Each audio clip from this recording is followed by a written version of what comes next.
to another episode of the Boy Man King live on YouTube experience, man. Grateful and thankful to be on here with my co-host Chizzy. What's up, my guy? What's up, everybody? Thank you for joining us, man. We got our brother from another mother in the building, Julien Marion. Is going to bless us. We're going to talk a little bit about a lot of things. We're going to talk about the conference's experience. We're going to talk about what's it like to be a parent of six. How do you balance marriage, profession, spirituality, relationship, price, and all of that in this interview, man. It's always a pleasure to have my guy here, man.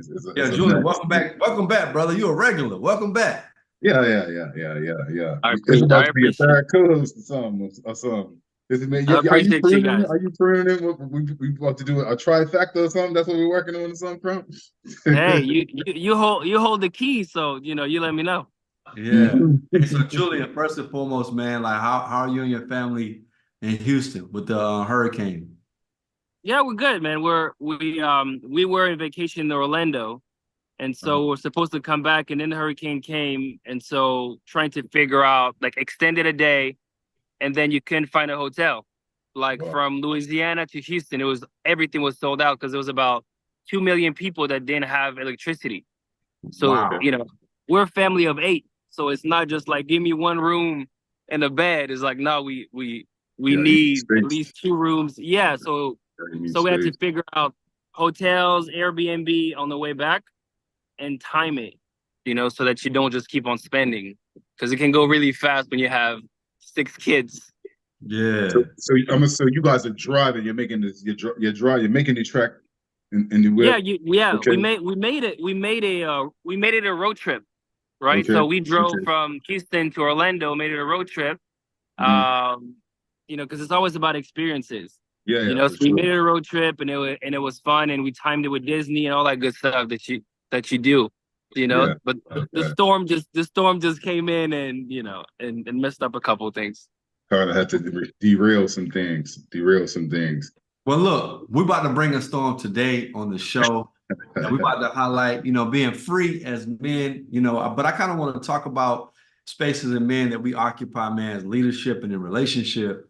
But what I love about Julien, you being a man of God, you being a husband, you being a father, you being a successful business owner and entrepreneur and coach yourself, your big thing is about freedom, man. I really want to dig in that more because a lot of men don't even get to that stage of even achieving these statuses that we have. So it's like, to me, it's almost like yours is like a transcendent phase. It's like when you fully embrace all of who you are and all of what you have and all of what life has to offer. But let's go back before we get to freedom.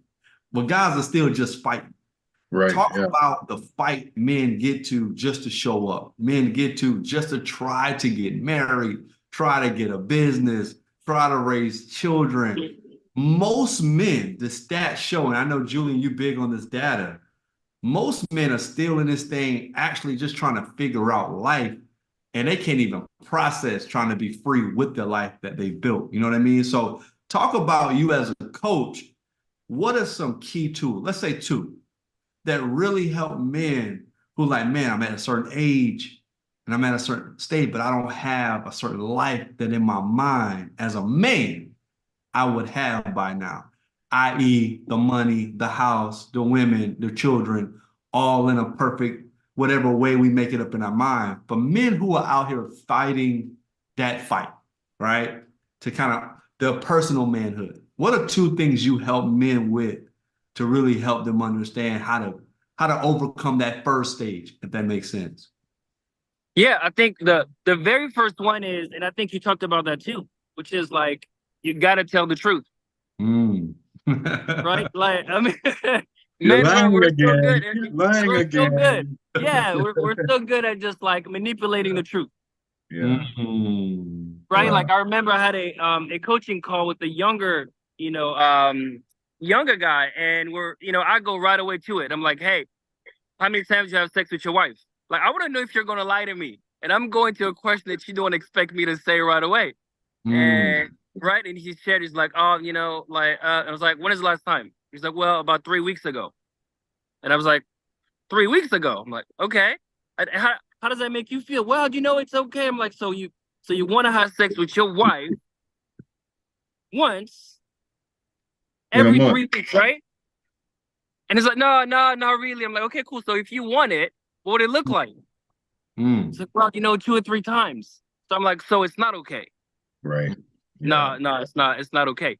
But it's like, it's the basic thing. Like, you know what I mean? Like, so if you cannot tell the truth, then you can't move forward. If you can't tell the truth, you don't know where you at. If you don't know where you at, it doesn't matter where you want to go. Like, it doesn't matter. That's right? so. I remember Shannon, my big brother Shannon. I know we're praying for him. Yeah. He is the first one that punched me in the face, when I had him as, marriage coach. When he asked me, right? He's like, I don't know you, really well yet, but I know that you can do whatever you want to do. So the reason you haven't taken your wife on an anniversary date is because you just don't want to, because you're too smart to not make it happen. So you're lying. Yeah.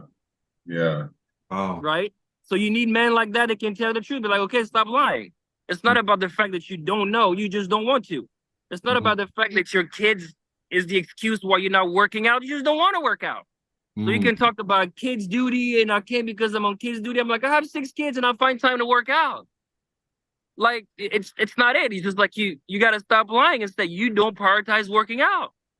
That's it. That's fine. But just say and let's stay at that first one. Chizzy, I'm gonna throw it back to you, Chizzy. I'm gonna throw it back to you. Right. Let's stay at that point. Before you go to your second point, Julien. Like I had a coaching session with a young man last week who was like, Coach, I'm just really struggling with some stuff, right? And this is where he starts with, Julien. He goes, man, I'm trying to support my wife in all these seasons, right? She got all these things going on. She got this ministry going on. She got her business going on. She got all these things going on. I said, bro, you're getting neglected, right? He's like, yeah. Like because you coach me so much, it's like you calling me to tell me about how you want to support your wife when I'm like hearing like, man, I know what type of man you are. I know how you show up. I know, women who are driven and determined and dealing with responsibilities. One thing they just kind of forget on their agenda is like, hey, you have a husband, you have a person that every day you are responsible to make sure his needs are getting met. And that just kind of gets lost in the sauce. But like because you're so used to men creating stories about, hey, I want to make sure she, I want to make sure she, so I'm doing this. I say, yeah, but the real issue that you're really calling me for is that your needs is not getting met. And you haven't said that to your wife. He was like, and yes. There's look, you can't simplify it to 2 things. And I know some people will be like, no, it's not like, listen, you can simplify it to 2 things. Men want to get laid and want to get paid. Like at the core, there's that piece. So I remember like you would share that at one of the conferences, right? When you're like, hey, I told my wife what I wanted. Like this is what I want. Like 3 times a week, this is what I want. You're going to figure out like be creative, like live it to them. Live to them in the creative. Here we go. Yeah, because it's like this is what I need. Like it's not like needy, but it's like this is what I want with my spouse, right? And then the wife is like, okay, cool. I want you to provide and protect.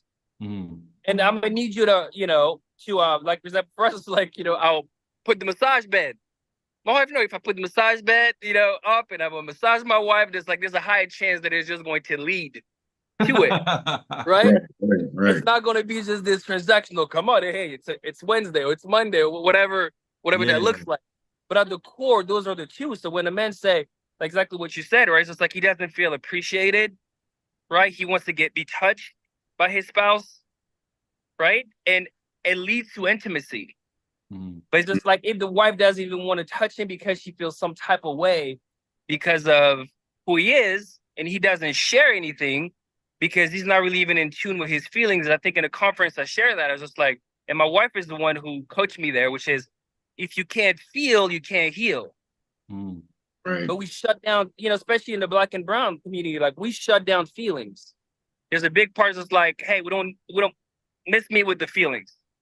Like nobody cares about your feelings. Yeah. A lot of that is fear-based, because sometimes it comes down to if I reveal what I struggle with, what I want, what I need from my partner, and let's say she doesn't agree, then there's this idea that maybe the wedge between us gets greater and greater and greater and greater and greater. And so it's like you said, it's only when you start to have real conversations and you really, really talk about, you don't lie to yourself and you don't lie to your partner, you can really get to some understanding for, for how you can move forward. Because make no mistake about it, people make the time for the things that they prioritize, the things that they want to do. So you can make all the excuses on the planet for why you didn't do something, but the things that you want to do, you can find the same similar amount of excuses as to why you would do it. So you kind of just, it's all about that mindset shift. And we started off this conversation about being free, and you speak openly about being free. Just tell our viewers, what do you mean by being free? Before Before we we go get there, there, before we go okay, to okay, free, okay. we're gonna get to a second point, laid and paid. I know he put that in there. He kind of put Oh that yeah, okay, in a part. But Chizzy, I want to yeah, come back to you. The reason why I want to come back to you before we get to your second lesson, Julian, is I want to talk to you as somebody who don't have a nuclear situation like me and Julian, right? mm-hmm. A lot of men have, hey, I'm divorced, I'm living by myself. My one child is over here, another child is over there. Like most men really have your circumstance, Chizzy. Like Yeah. how do men 30%, how 30% do of black and brown are yeah not like, I'm not, are not married and have kids. 30%. yeah. Mm-hmm. So It's when the you highest population. Yeah. yeah, so when you look at that, like what are you doing to kind of not, like self-sabotage, create these narratives about yourself and communicate in an effective way to get your needs met from those that you're living in life when the commitments are unique. You know Right. what I mean? I mean, of course, as a single person, you have more time to spend with yourself and to take your own personal journey. And you don't have an additional person, whether it be a wife or a girlfriend, to be held accountable to or for. And so for me, at this particular phase in my life, I'm really taking stock of who I am, analyzing and evaluating where I went wrong in a past relationship, whether it's taking accountability for what I did, because I can only be accountable for me, and then addressing that in a way that with someone else. So therapy is important. If you're me, I'm endeavoring to one day find a wife, get married again, find another partner. So I'm now evaluating, okay, this is the criteria that I want for a partner. How am I showing up? Because I can't ask somebody to be something that I'm not. It's foolish of me to be like, all right, I want you to do this, and this, and this, and stand back and be like, all right, but I don't do this exact things that I expect you to be. So reciprocity is obviously, something that I'm endeavoring to bring to the table and have.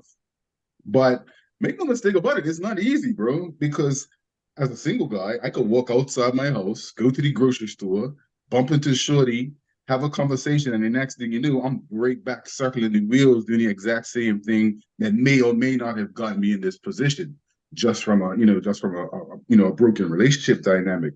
So the discipline has to be strong, the accountability has to be strong, having a good network of brothers. Honestly, being able to hear your stories, talk to people like Julian, talk to other married men who have strong relationships, who are building strong relationships in Christ, help the single guys like me say, all right, I see what they're doing. I see how their communication is. I see how they're intentionally spending quality time with the wife. I see how they're intentionally carving out stuff out of the day to ensure that you can create that environment where you can have your 3 to 4 times a week and everything still gets done. I'm still a father. I'm still a businessman. I'm still a professional. I'm still a great parent. I'm still giving back to my community. I'm still active in church. You know what I mean? So as a single guy, these things are super, super important. But then I think about a lot of the brothers who don't have that, who still are showing up in spaces and relationships trying to do the same thing, expecting a different result, but haven't really taken stock of how they show up and how they evaluate themselves so that when they get in a new situation, that they do things differently and they're showing up differently. So I'm really taking stock of, who I am, chiseling away at this stuff that we have, that beast, keeping that beast under control by going to the gym every day. We talk about that on other podcasts. You know what I'm saying? But it is not easy because depending on your level of discipline, it could go a lot worse for a single guy because you have nobody to hold you accountable. Yeah, You know what I mean? let's transition to a question we have in the chat. We'll get to your second point, Julian, because I really want to talk about freedom. But before we get to your second one, we have a question in the chat. It says, "Hey guys, what are some basic steps to help men balance with their mental health? Like what's two of the things you guys help that you guys, Yeah. like, So, let's start with you, Julian." Yeah, I'll let you go first, Julie. for me, it's a, because I deal a lot with also, the the people that God called me to serve as married entrepreneur dads, right? Because I said like that's the ultimate leader. You lead at work in your business, and then you lead at home in your family, right? And one of the things that happens is that you can hit burnout very fast, like super fast. And when you're somebody that is like a modern day warrior, right? Meaning like you don't know how to stop. You just don't know how to stop. Like it's one of those, and you can see those people. It's like I only know how to grind. I just don't know how to stop. And so I'm gonna go until like I have nothing, right? And when you hit burnout, I think Jeremy had shared that before. It's just like you can run on fumes, but at some moment, whenever you have nothing, it stops. Yeah. Everything stops, and you burn everything. Your And family, sometimes your you business, end up worse everybody. off than when you started, when you was in that phase. Yes, and Yeah. one of the first things that start to fall for entrepreneurs is like your health. You're like, I don't have time for the gym. I don't have time to eat healthy. I just got to keep on grinding and the money, and then my wife starts to fall and the kids start to fall, right? And so it's being able to have habits that keep you consistent. For me, like instead of coaching, we talk about the core four, right? Which is like your health, right? Like your body, like working out, eating healthy. Then it's like your being, that's meditation and praying. Then it's balance, daily deposit to your wife and kids every single day. Not a transactional thing, but just like it's a deposit, every day, nothing in return. And then learning something in business. I discover something new and then I have an action attached to it. And so you keep the consistency every single day. So that it doesn't matter if it's like, I don't feel good or whatever. It's just like, it's a habit. And it becomes an identity that you have. It's no longer something that you do. It's just, that's the identity. Like, because I'm a role model for others, for my kids. Even if they don't work out with me, they see that I prioritize my well-being, I prioritize my health, and I'm going to show up, whether it's early morning, late night, whatever there's time. They're going to be in there. My 1-year-old is going to be on the floor when I'm working out, right? And it's being able to track it. Right? I think Chris loves to track things too, because it's like if you don't track it, it doesn't matter. Like, right? In your coaching, you track hours. It's just like this is the number of hours that you have. Track it. If you don't track, it's not that important. So when you start to track, you start to see signals of burnout, and you can start to pivot and make sure that you don't hit full burnout. I love it. I would add, it's important to communicate these non-negotiables as it relates to your mental health to your loved ones and your family members so they could support you on this journey. Because although we recognize it's important for all of us to take it and make it a priority, put things in place, sometimes that doesn't align with the family schedule. So Julie, you got 6 kids, you got a wife, Crump, you got 2 kids, you got a wife. Articulating to your family, hey, listen, it's important for us, for me to function at a high level. We all have a lot going on. I want to tell you that these are the 3 things and the 3 times of my day where I need your support on how I take care of myself so I can be a better person, better father, better professional, better businessman, better anything in this household. And I need your support around this. And you may have to do some tweaks.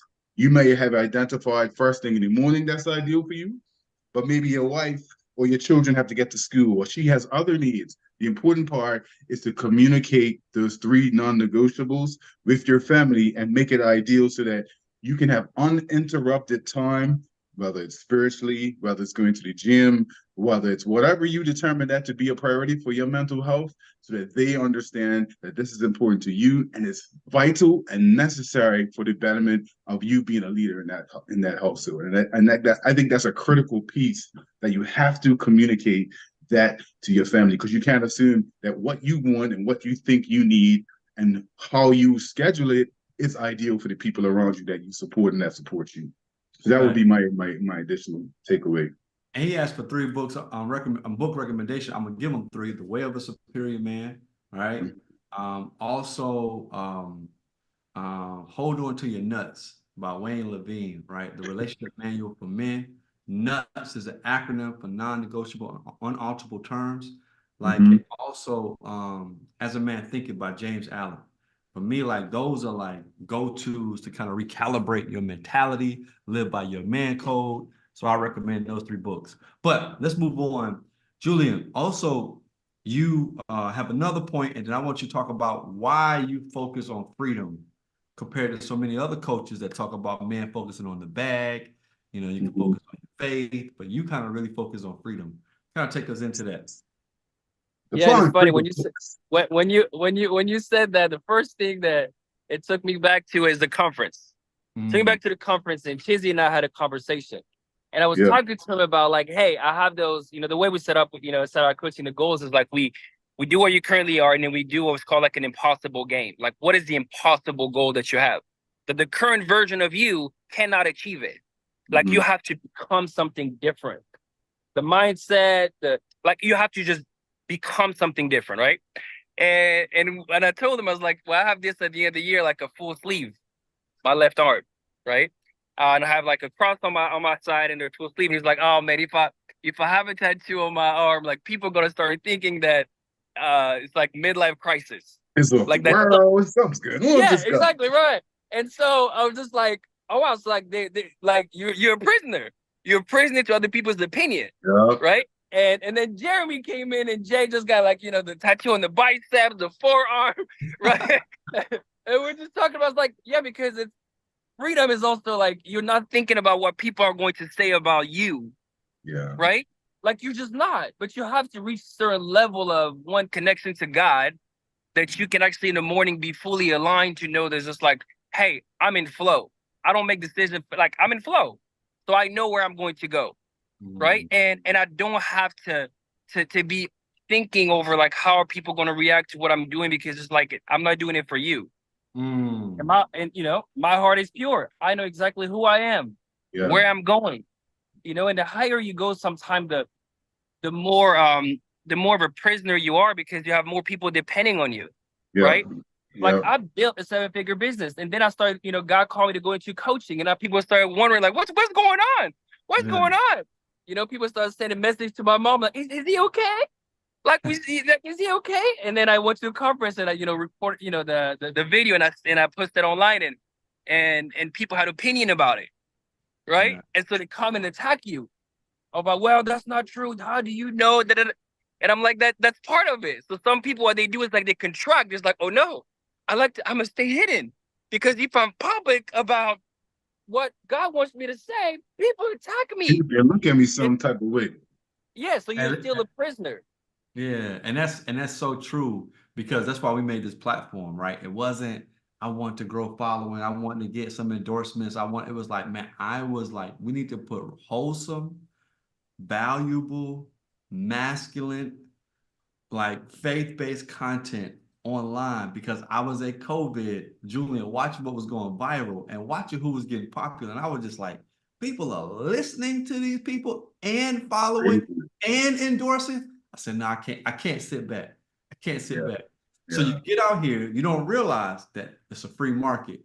So my most viral clips is people chopping up 60 seconds of me being an interview on somebody else's podcast, like about, like, for example, right? They took a whole testimony about why I love my wife, and they only played this 60-second clip of me saying, I took my girl to Bermuda with no money, and I was at a restaurant and I couldn't pay the bill, and she paid the Hey, see.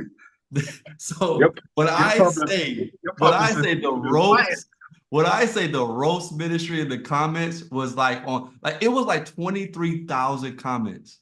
Like Yeah. that, like, and 95% was like, oh, run girl with everything you got in you. Not realize we was college kids.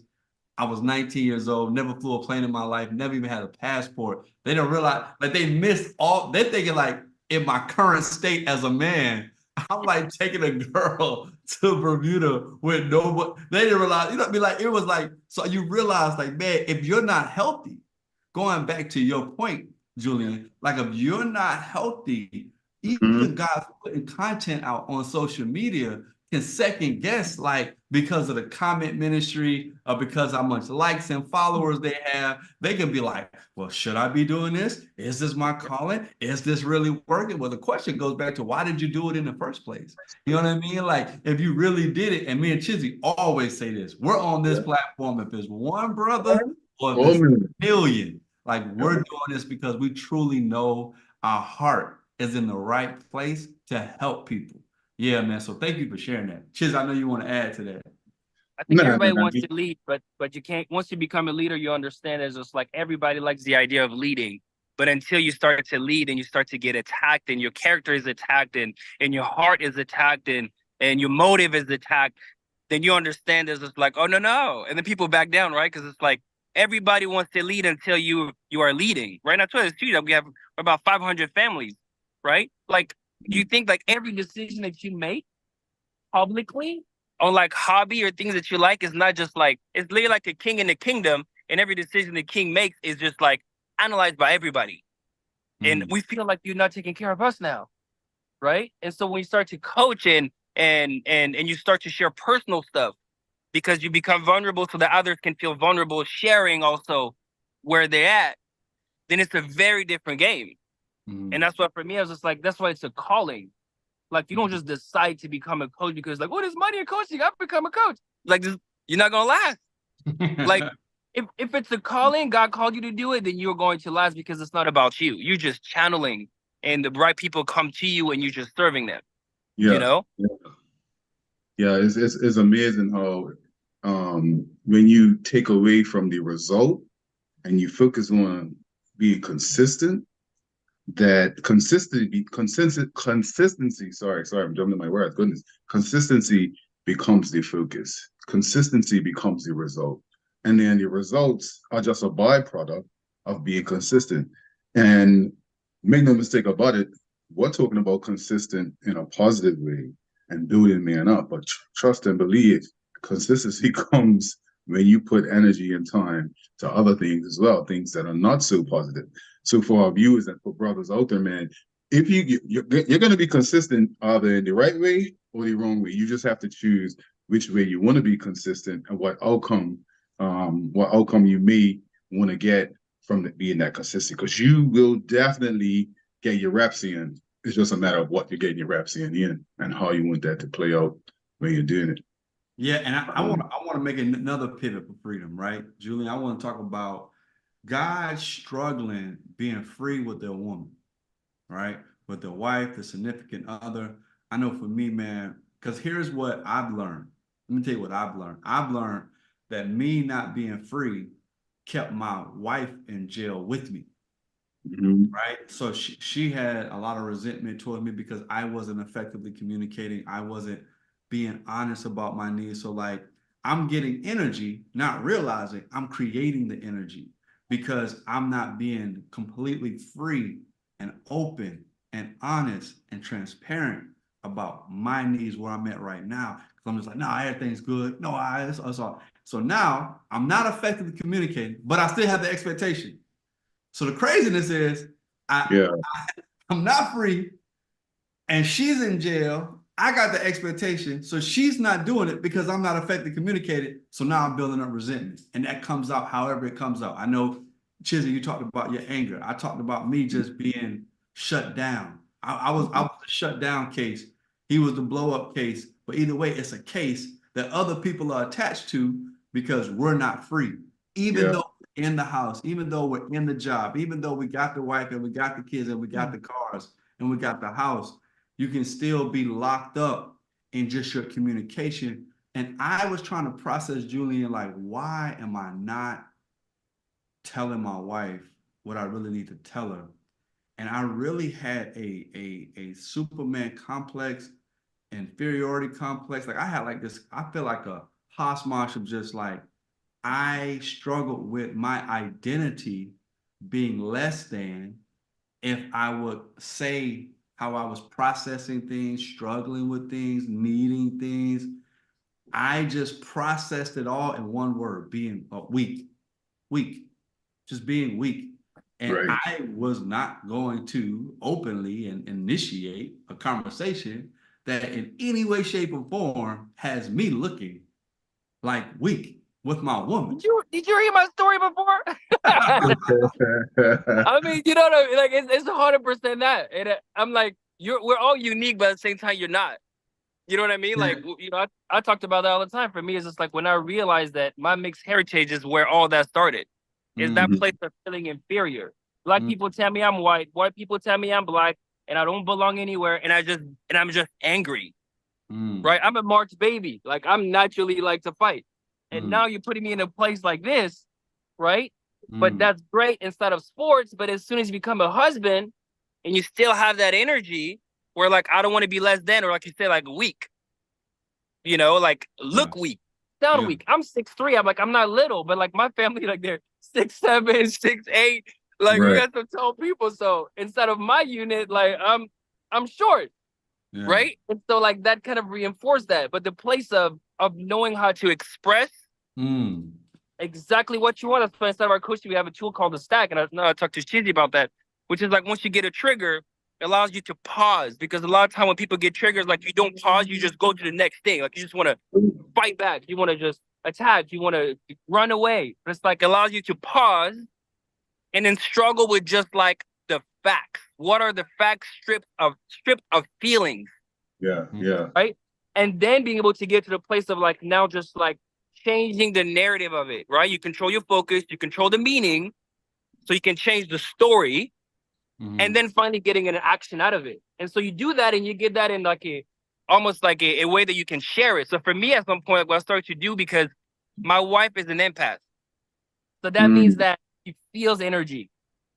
Now imagine me, like I'm just naturally loud, right? mm, Naturally loud, naturally talk with my hand, right? My tune is just very loud. And if she's somebody that is very receptive to energy, she shut down. mm, And then I want ping pong, there's no ping pong happening because she shut down. And then mm, I get frustrated, she get frustrated, and then we go nowhere. And mm, then the kids is like they're magnets to that energy. You start to mm. do this. It doesn't matter if you're trying to go somewhere they're not. They find a way to show up. And so now you're annoyed because you're like, I don't want you to see this. Like just go somewhere else, right? You're trying to chase them, somewhere else. So what I started to do is I would get those triggers and I would just share the stack with her. So she sees like what were the facts, what was my trigger, what is my story, how I'm trying to reframe the story, and what are the actions that I'm moving.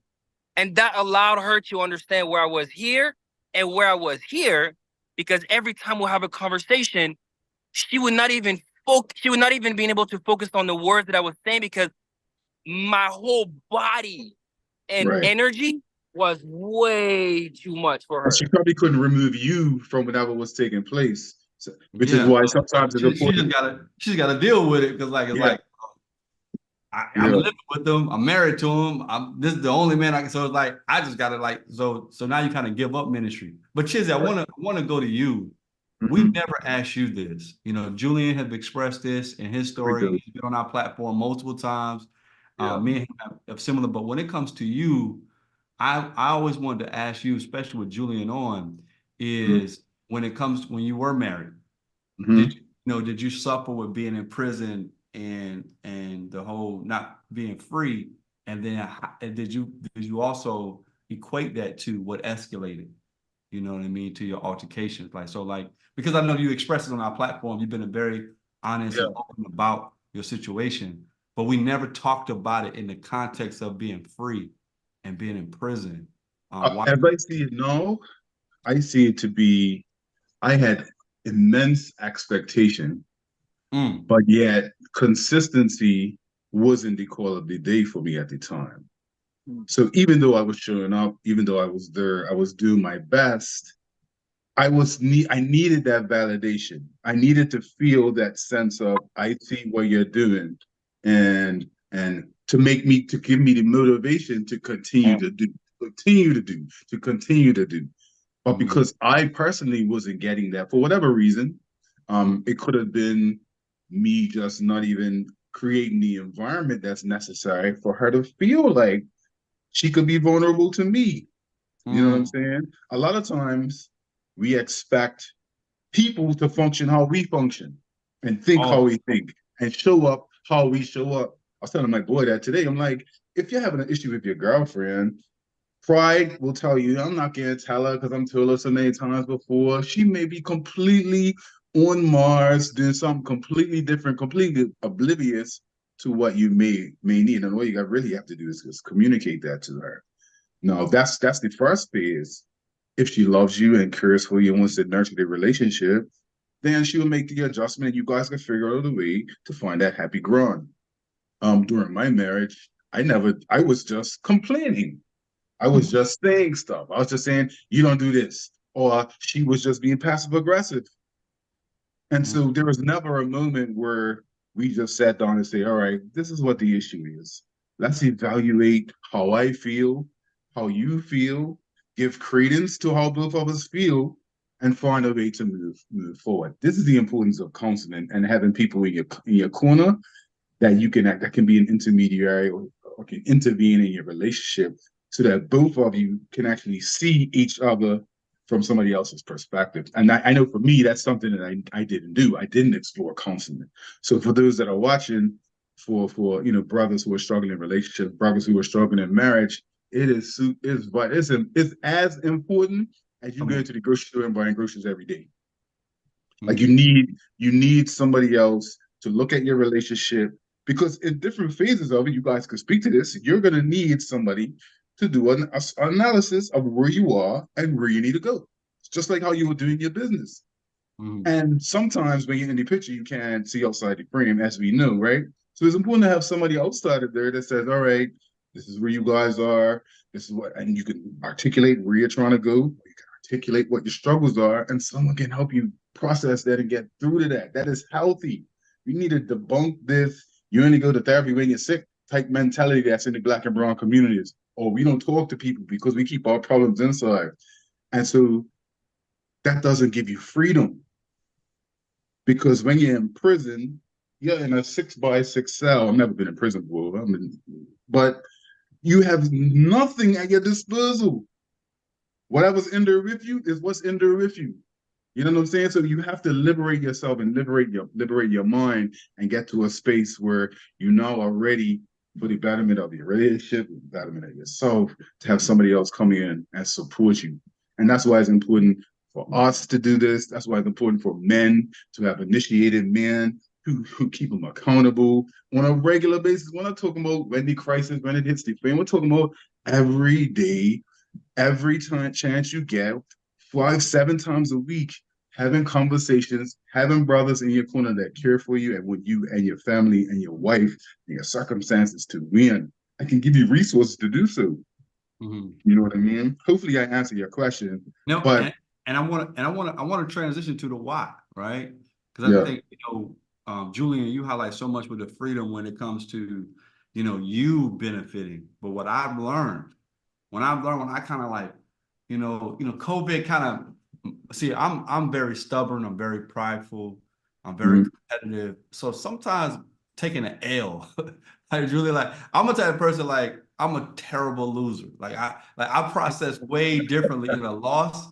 I don't even celebrate as much as I win like the ultimate championship. Like if I win, like, I'm supposed to win, right? If I play good, I'm supposed to play good. I only kind of lose it and lose sleep when I take an L that I know I shouldn't take that L.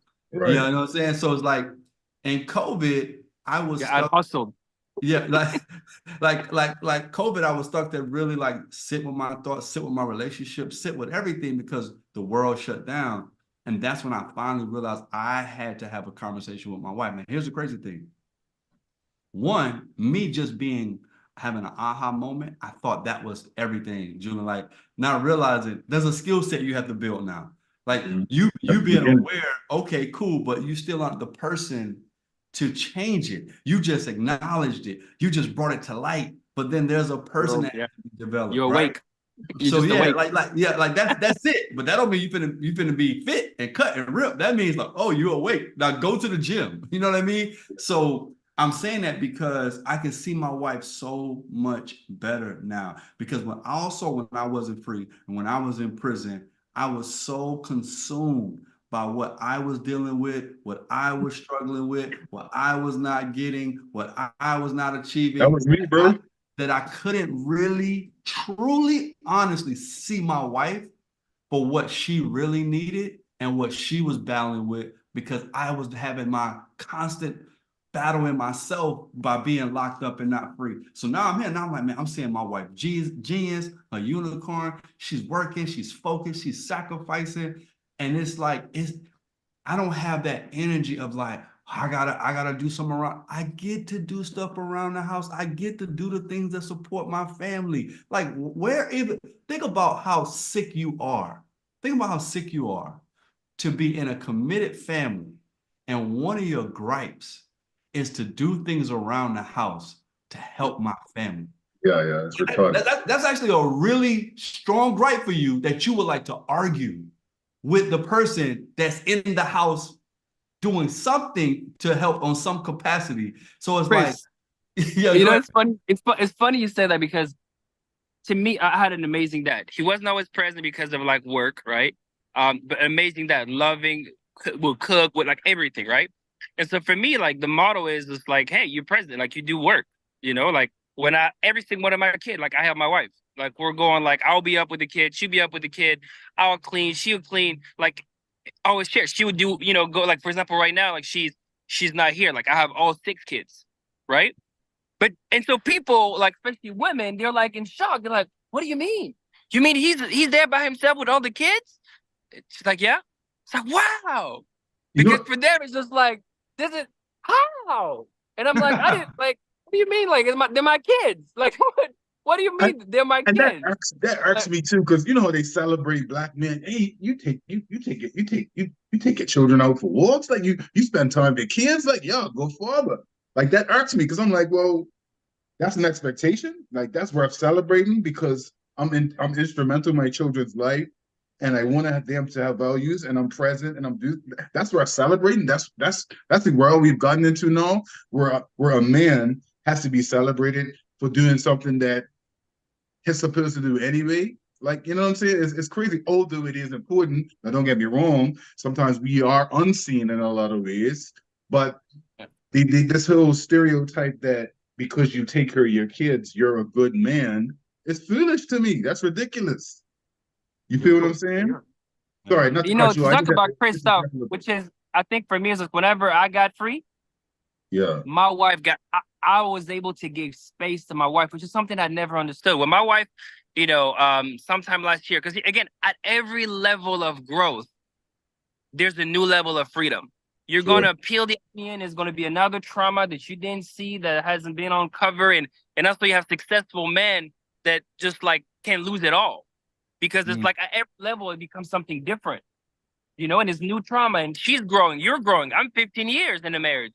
It's very different in year 1, year 5, year 10, year 15 with 6 kids, and the kids get older. It's always different, you know? So whenever I got healed, I got free, I didn't even understand when she said that she didn't feel safe next to me. Like, I was just like upset. I was angry because the only safety that I know is physical safety. Like, that's how behind I was in understanding emotional safety, because I didn't allow space for her to speak and share everything without trying to come and solve. And so whenever I got healed, I got free, she got healed, she got free. The two of our oldest kids, I promise you, like, you know, we talk about God, but we're not that family. There's just like, I'm going to shove that up in your throat. Yeah. Both of our oldest kids were like, I want to get baptized. Like, that's what I tell people. I'm like, whenever you do the deep work on you and your wife does the deep work on her, then you are freeing that next generation. And naturally, they just want to be connected. Like, you don't have to speak about it. You just have to model it and do the deep work in you. And deep work means like working with some man, they just like you, like Chris, they can kick your butt and be like, nah, you're lying. No, that's not the truth. Right. Work like Shannon, but tell like, no, you're lying. You're saying you care about your wife, but you haven't done any work. Yeah, and truth be told, as a single guy, you know, when you're you know, as a single man, there's a benefit to functioning in a family nucleus as a married man. As a single man, with 2 children. Now I'm in the phase of my life where I'm trying to say, all right, how can I continue to be effective to my children, to give them the greatest possible nucleus and still function in freedom, still act in freedom when I don't have the sole influence a lot of times over behaviors because they go into other environments or they go into my ex-wife environment and her ideals are different from mine and her approach is different from mine. So I'm now starting to say, all right, what can I do as a man? What can I do as a father? What can I do as a godly father to say, all right, how can I continue to bring my children into the fold?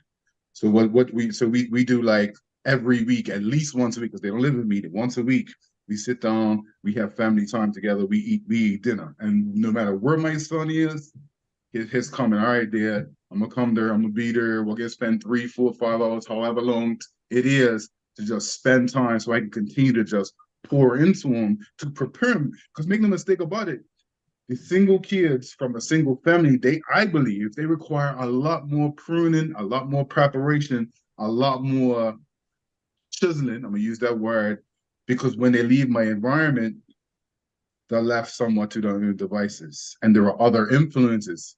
The benefit to obviously being married is you can control a lot of those interactions because they're with you 24/7, 365, obviously outside of school and all the other commitments. But I find that I have to work extra hard to continue to have that influence, to continue to pour into them so that I'm still honoring God in my commitment. You know what I mean? I just want to interject there real quick. Cheesy, but the thing to me is this, right? And again, and I've grown so much in my faith, right? Mm-hmm. Like being around, Chris, being around Jay, and just going into the word myself. It's like I remember when Jay said like he spent an hour a day, like, talking to God. I was like, how in the world? Like how? Like my friend's like, I'm about like 30 seconds in and out, And now I'm there like, But he it's knows something even that before I you open have. up your mouth sometimes. Yeah, So but you it's like, yeah. So now it's like I'm doing the work, right? And one of the things that I realize is this: is just like as men, we think that we have to do all that work for our family. Like, there's no way with 6 kids that I'm going to be able to do any of all the work that is required. Right. Impossible. Like I know that, right? Impossible. I know that the work in me, the deep work. I'm not talking about surface level work. I'm talking about the deep wounds, the stuff that happened when I was little, the things that I Mm-hmm. don't know how to communicate, the feelings, the triggers, the deep work, and then plugging God into it. Like not thinking that your problems are your problems and you're going to solve them. It's just like, God, listen, like I'm going to do the work that I know I can do, which is me. Yeah, And for then I'm sure. going to bottle. And then I'm going to ask you for help.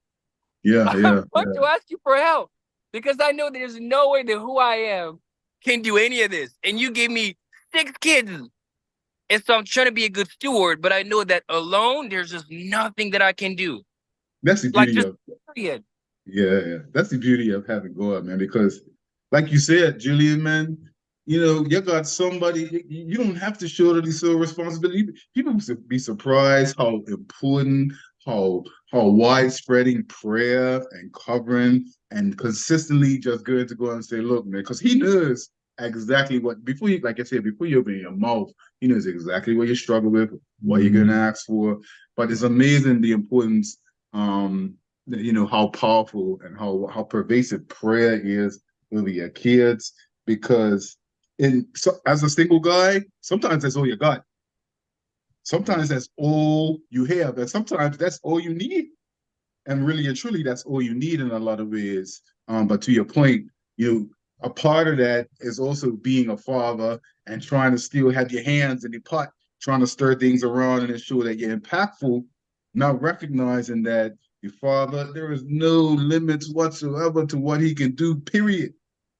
And once you function and think like that, you're like, all right, God, my circumstances not ideal. My children are hurt. I'm hurt. I don't see them all the time. Just cover them. And I'm going to be consistent in covering them. I'm going to be consistent in my prayer life. I'm going to be consistent in asking God and demonstrating that this is what my expectation is for my children through Him, sort of thing. So I appreciate that, man. That's what's up. I want us to, as we get ready to close, I want to highlight, there's a recent sermon of 2 men going viral where, the guy was like, he's a pastor, he's kind of rugged, got tattoos, You know what I mean? Other dude is like a bodybuilder. He was like, man, we go to the same weight room. We go to the same gym, right? But our bodies don't look the same. Like it's like a joke. Like he's like built like a bodybuilder. Other dude's like a dad bod, right? But he's like, I signed the membership. He said we heard the same music, right? But we didn't do the same work. And we didn't work the gym outside of when we was with each other. Like I came whenever I felt like coming, maybe once a week. And he was just saying, when Julien talked about the work, I'm bringing this up because so many people see men in certain spaces and they see men achieve certain things, thinking that, oh, all you got to do is learn something. All you got to do is know something. No, you have to do the work. Like the work is the separator. You know what I mean? Like that's what's separating guys is doing that real work. And here's the thing, when somebody is doing the work, and I took this out of his analogy, the dude that's doing the work and the dude that just shows up but don't really do the work, they don't even have to say it. It shows. You know what I mean? Like if you're doing the physical, certain people, you don't have to tell me that they're in the gym. But as other people, they say, "Oh, I've been in the gym." Like, you have? You know what I'm saying? You know what I mean? Like you go every day?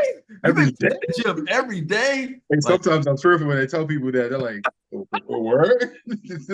Look, and it's funny because you're talking about one of your viral video. One of the video for me that went viral is a video where I talk about why most entrepreneur never reach 7-figure in their business. Like you have a couple more now because of AI and everything else, but it's up to 9%. 9% of small businesses cross that line, right? And it's one of the thing that most people want to know is like, how do you reach this big fruit, this bag? And for me, I always stress, like, the focus is always on the bag, on the fruit, but you can never change the fruit. Like you can't change it. You can only change the roots, the tree, the soil. Are you nurturing? Sometimes you gotta move.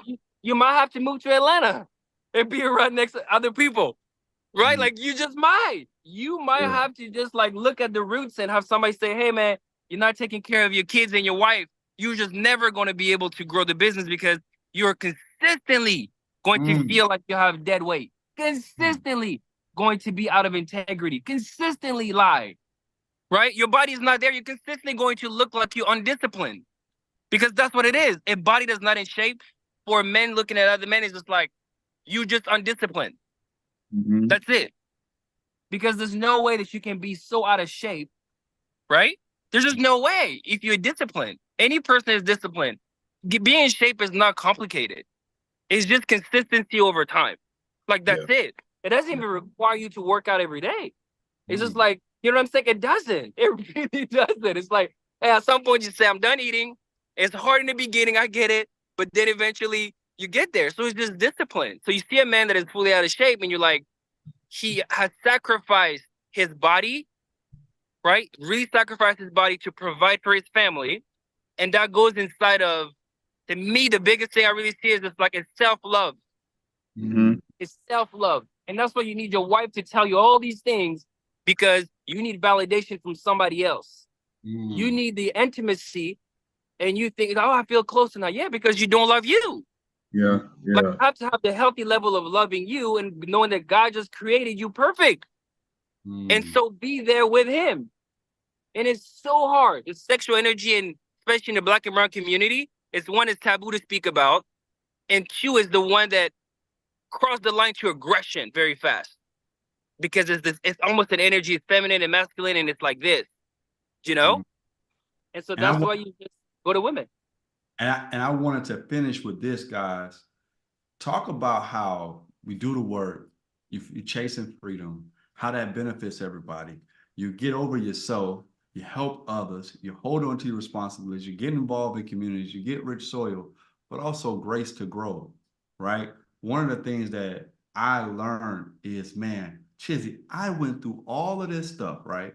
I went through courses, I went through trainings, I went through certifications, degrees, commitments, responsibilities, leadership, and I'm still making mistakes. I'm still learning things, and I have gotten to a place in my life with deep empathy for people, and in particular men. because I'm like, man, if you still struggling with certain addictions, certain traumas, certain resources, like Yeah. I had so much God's grace and mercy on my life, but I had an awesome father. I had a steady home. I got a good education. I met a beautiful woman. I got beautiful children. We've been a same family for 20 plus years. I've been able to have, professional success, personal development, and I'm still learning. I'm still navigating. How can I possibly come down on an iron fist with somebody who had just one of those things removed? You know what I Right. mean? Just one of them. When I know I still need grace, when I still need a second chance, my wife always says there's a reminder. You know what I mean? Like it's important that I want to ask you how Yeah. important it is for you to be like, and what advice you can give to a brother who's like they listen to the platform, they follow you, they see, but they're here, but they're still really beating themselves up because they're not there. You know what I Yeah. mean? Like, what do you I got to think say? the biggest thing I learned was to give yourself grace, um, because as we talked about earlier, having the realization that you're entitled or you're prideful or whatever you're doing is not being seen, and you realize that maybe there's something that I have an expectation that may be unrealistic. That's the first step. And Mhm, so for us and for other people, I think if you spend a lot of time focusing on you, mhm, focusing on your relationship with God, and tapping into that as a source, the right people is going to come into your life. Make no mistake about it. mhm, Um, and so that's what I try to just endeavor to do, man. It's just be consistent with my there's non-negotiables we talk about, prayer life, your devotion, spending time in the word, praying for yourself and praying for your family. And know that it's a journey. It's not a sprint, it's a marathon. And so in a marathon, you start off running 1 mile. Then you start off running 2 miles. Then you start off running 3 miles. And as time progresses, you give yourself the grace and the understanding that eventually, over time, that marathon gets bigger and bigger and bigger. And so your gains are going to get bigger and bigger and bigger. So I say, just love on yourself a little bit more, give yourself grace, and also find other people, find brothers in your circle, whether it's us, you can reach out to me, you can reach out to Crump, you can reach out to our team, and what about creating a community? And so we're accessible. And if you don't have people close to you, find people that are close to you that want to nurture your abilities, that want to nurture you as an individual, because there are people out there, as we know, that are very, very, very much willing and interested in nurturing men. And I mean, well, one of them, well, a couple of them, you know what I'm saying? But as we know, there are bunches out there, man. So I just want to encourage all of our brothers, all of our men on the line. We see you, I see you. Hit us up, give yourself grace, and put in the work, and you'll get the results, man. But hey, just be consistent is all I can really say. Man, thank you so much. This has been And we another. lost Julian, man. Yeah, we had some technical difficulties, man. But look, it's been another great episode Another of the great episode. Man King podcast. We're really grateful for our team. Shout out to King Noel. Shout out to Kai, the guy. Shout out to my wife, Next Level Good. Nick, Deani Do. We just appreciate everyone. I do want to end with this, man. We talk about giving honor what honor is due, and we talked about next season we're gonna have some women on, and I just got to Yeah. shout out my wife, man. She has been instrumental in my development here recently, and I told her, she rededicated her life like all the way around like 2 years ago. Yeah. She started spiritually, but it just kind of kept morphing into other things, man. And I was telling her this past month or two, we've been into some conflict. We're in leadership, so it's always issues. It's always things we got to address that's not planned. It's like every day. And this week was a every day of the week, multiple times in the day type of week. Mm-hmm. Mm-hmm. And I got a chance to sit in the trenches with her in a professional setting and watch her move and intervene. And I was just like, yeah, hey, teacher has become the student. Like my wife has got so good at coaching, mitigating, conflict resolution, leadership, supporting me. Like she said something to me earlier this week. She said, baby, it's okay. You're just in the moment and it feels real heavy, but you're gonna be all right. But like just to know to Yeah. say that. You know what I mean? I mean, I'm gonna be all like, she never said that to me before. You know what I mean? Right. Like, and the way she said it, the tone that she said it, she was just, yeah, you know. And to her point, I'm chilling watching Netflix today. Like that, whatever I was overwhelmed about a couple of days ago is not Yeah. even a thing. But but I'm so grateful. I'm saying Mhm. say that I'm so grateful because, and I shared that with her before I got on the live today because I literally, Chizzy, almost when it comes to practicality, half of my development goes to my wife. You know, she's been my coach.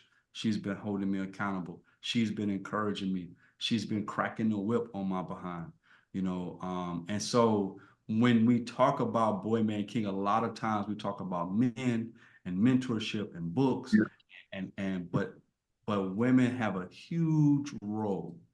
And I don't even know if women really know Yeah. separate, separate of mamas, like take mamas out, but women in general have a huge role in how a man develops. And that is something that we hope to explore here on the Boy Man Case. So look out for 100%. updates coming soon. Where we're gonna have some special guests, including my wife, guys. I know you've been asking. She's Yeah. coming. She's on the way. You know what I mean? But yeah, man, we are super excited. Check out the next episode coming up with Julian. And man, we are super Absolutely. excited for all the upcoming episode. We got some huge guests coming to the platform. But thank you guys for all your support. And as we always say here on the Boy Man King platform, the The journey journey continues. continues. Listen, man, y'all be blessed. And we see y'all very soon. Have a good night. Be safe.